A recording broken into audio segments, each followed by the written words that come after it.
Welcome back to Free Football. I'm Free. Let's talk football. In my 12 years of doing NFL season predictions, I've learned that certain years there's certain teams that I just can't give up on. Last year, I was drinking the New York Jets Kool-Aid and I decided to pick them to go to the Super Bowl to represent the AFC. The year before that, I took the Indianapolis Colts to represent the AFC in 2022. Lately, my AFC champion picks have been rather cursed, and maybe I just have a thing for living on the edge and torturing myself because I'm running it back once again this season. We all know the story that the 2023 New York Jets season was ruined 4 plays in when Aaron Rodgers went down with an Achilles injury. Zach Wilson came in on Monday Night Football and led the New York Jets to a surprising win over the Buffalo Bills. There was some reason for optimism. People were rallying behind Zach Wilson at the time, and then we all quickly remembered that Zach Wilson is not good at football. The 2023 Jets started 4 quarterbacks and plotted their way to a very disappointing 7-10 season and missed the playoffs for the 13th year in a row. 2023 will end up as a forgettable season that literally no Jets fan wants to remember. But despite all of the issues, all of the drama, all of the questionable coaching, all of the questionable offensive play, the defense, which is the story of the New York Jets, was still dynamite. 12th in points allowed, 3rd in yards allowed, tied for 1st in the league in yards per play given up, 2nd in the league in first downs given up. The New York Jets have been dripping with talent on the defensive side since they had a really good 2022 draft. And I don't think it's far-fetched to say that this defense did not play as hard as they could when they knew who they had at quarterback. This was a team that America saw on Hard Knocks who rallied behind Aaron Rodgers and the promising New York Jets offense. And you can't tell me that after 4 plays watching their prized possession quarterback go down, that some of those defensive players didn't get a little discouraged and play a little less hard than they could have throughout the rest of the season, knowing that they had such high expectations and could have been so much better had they just had a competent person under center. Luckily, it's 2024 now, and the Zach Wilson era is officially over as he was traded to the Denver Broncos for pennies. This New York Jets squad is running back the plan from last year. Aaron Rodgers is now healthy. He has been healthy, whatever version of health you want to call it, since January. He's been very vocal about his ability to play quarterback since then and planned to come back in the 2024 season had the Jets made the playoffs, and he's had an entire offseason to continue his rehab and get back to his MVP form. I want to turn our attention now to the Jets season here. As you can see the record on screen, I do have them going 12-5, 6-3 at home, 6-2 on the road. These Jets only play 5 playoff teams in my model, going 3-2 against them. And yeah, I would say this projection shows that they win most of the games that they should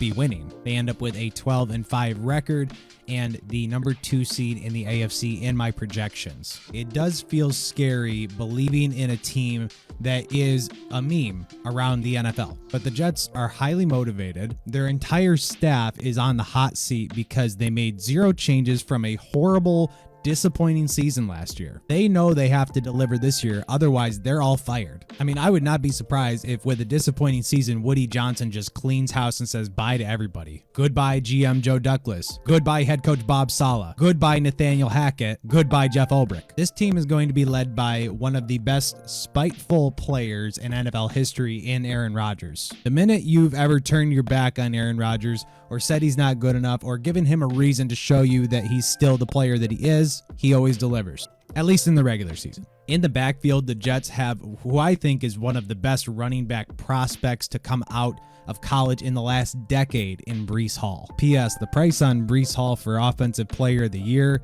I kind of like it, and I might be sprinkling some money on there. Outside the numbers, the Jets also have the man who has the most targets in NFL history through the first 2 years of a career in Garrett Wilson, who actually finally has a quarterback to throw him the ball now. I think this is the year the NFL is going to see just how much offensive talent the Jets have been possessing the last couple of years, and it's been hamstrung by incompetence at the quarterback position. In the slot, they have Xavier Gipson, who showed out last year as a returner. This staff was extremely hyped to get Malachi Corley out of Western Kentucky in the draft. We've been sweating about you for the last 2 hours. We saw your tape. We love you. I can't tell you how excited I am, big dog. Can't express to you how excited we are, my man. So excited, man. Let's Go! Let's go! They went out and got Mike Williams from the Los Angeles Chargers, who is still working his way back to health. I mean, hopefully he can stay healthy. He's had a myriad of injury issues throughout his career. This team also addressed the biggest concern of last year outside of quarterback,